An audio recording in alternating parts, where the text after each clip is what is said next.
News when you want it with Bloomberg News Now. I'm Nathan Hager. And I'm Karen Moskow. Karen, we begin in Washington, D.C., where President Donald Trump is weighing in on trade negotiations with China. In an early morning social media post they left just after 2 in the morning, the president wrote, quote, "I like President Xi of China, always have, always will, but he is very tough and extremely hard to make a deal with." That last part was in all caps. The president's post is raising questions about whether the two leaders will have a call in the near future, as the White House has promised. We get more from Bloomberg News executive editor Paul Dobson. We've heard all through this week commentary from the US side talking about, don't worry, it'll all be all right. Trump and Xi will get together and they'll have this meeting, but China has been completely silent on the matter. Now, you can read something into that both ways, right? Either they're silent because they're just leaving the US hanging, or maybe there's something coming and, they don't want to get ahead of it.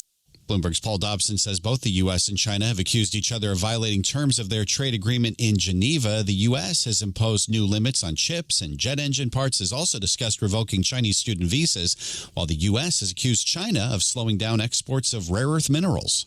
Meantime, Nathan, President Trump has followed through on a promise to raise steel and aluminum tariffs to 50%. He announced it to steelworkers in Pittsburgh last Friday. At 25%, they can sort of get over that fence. At 50%, they can no longer get over the fence. So President Trump's new metal tariffs took effect at midnight this morning. However, the new higher rate does not apply to British steel or aluminum. The UK is getting a 5-week reprieve to negotiate the details of its framework trade agreement with the U.S. Now, Karen, when it comes to domestic policy, criticism is mounting over President Trump's tax cut bill.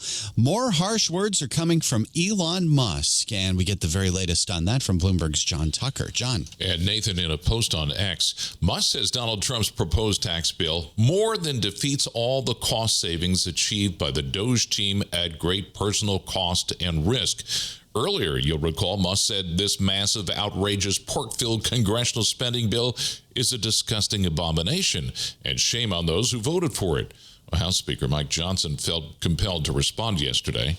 With all due respect, my friend Elon is terribly wrong about the one big beautiful bill. Well, the remarks could stiffen resistance and delay enactment of the tax cuts and debt ceiling increase. One Republican fiscal hawk, Senator Mike Lee of Utah, appeared to endorse Musk's criticism, and that highlights the risk that Musk's public stance will complicate the passage. Well, Lee said the Senate must make this bill better. In New York, I'm John Tucker, Bloomberg Radio. Well, back on the foreign policy front, Karen, we're learning President Trump will attend the upcoming NATO summit at The Hague, where he's expected to try to rally member nations to step up defense spending. Bloomberg's Amy Morris reports from Washington. White House Press Secretary Caroline Leavitt. I can confirm he will be going to the NATO summit, yes. President Trump has said he wants members of the alliance to spend 5% of GDP on the military. That's a substantial increase for many nations. The alliance will discuss a target that would see nations commit to spending 3.5% of GDP on core defense and another 1.5% in defense-related outlays on areas including infrastructure, cyber defense,